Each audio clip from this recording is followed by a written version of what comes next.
Hey, is this thing on? Okay, good. Just checking. In this video, I'm going to share a few 7 tips and tricks you should know for Story of Seasons pioneers of Olive Town. And I really hope these tips and tricks will make your experience with the game better and more enjoyable. So, let's get right into it. So my very first tip that I would like to share with you is explore the town and meet the locals.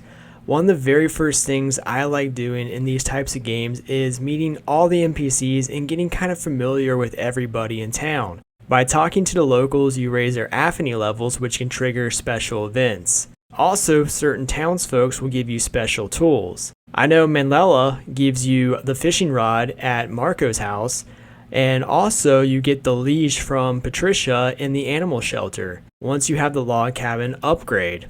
And my second tip is upgrade your tools and inventory as soon as possible, because this will definitely make your life 100 times easier. Where you can do this at is at Clemens Tool Shop. The tool shop is open every day except for Tuesdays.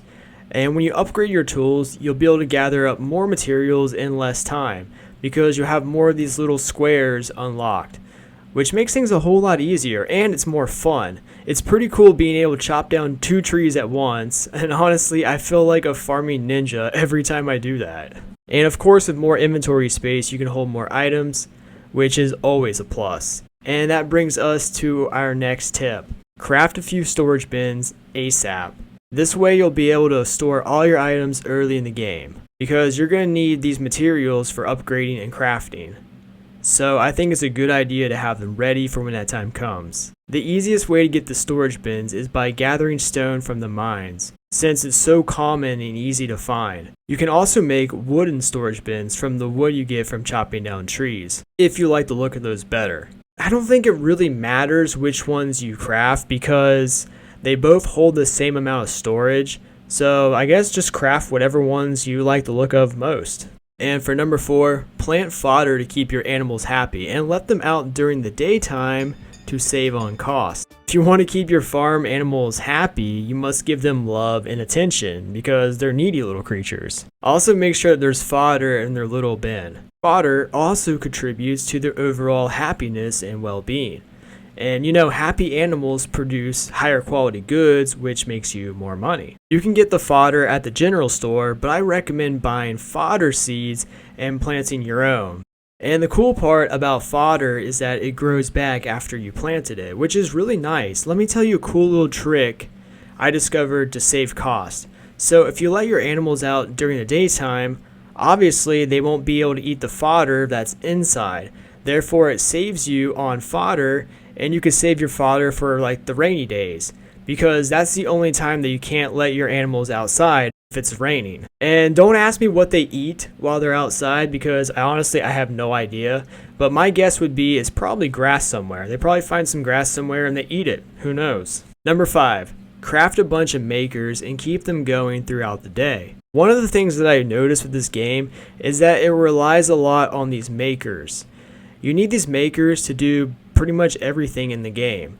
If you don't know what the makers are, basically the makers are these little facilities that take your raw materials and process them into new items. Some examples are turning ore into ignots, logs into lumber. You get what I'm saying? And if you want to maximize your crafting efforts, keep them running at all times. So here's what I like to do.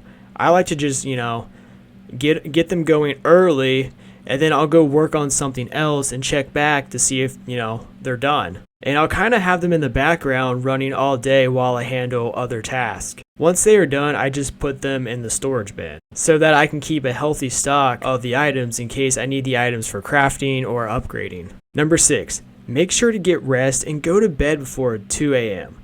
Now, I don't know about you, but I'm a night owl, and I like to stay up, pretty late at night. But unfortunately, if I stay up past 2 a.m. in the game, I'll collapse from exhaustion. And unfortunately, there is a penalty for this. The penalty is that you'll wake up at 10 a.m. Also, when you wake up, half of your stamina will be gone. So basically, it's a day wasted. And it's because of that, I try to get to sleep around 8 or 10 o'clock on the game, which gives me enough time to do what I need to do in the game so I can start fresh the next day and, do it all over again. And finally, tip number 7, pick 1 or 2 skills to focus on at a time. because, there's only so many hours in the game to do what you want. So if you focus on 1 or 2 skills at a time, you'll reach the optimal level for that skill a lot faster than if you were to split your focus and try to work on everything all at once. I do recommend leveling up the mining skill as soon as possible because it's super profitable and you'll make a lot of money with that skill. If you want to know some of the best ways to make money early in the game, then check out this video over here. Subscribe for more tips and tricks. Thanks for watching. See you next video. Peace.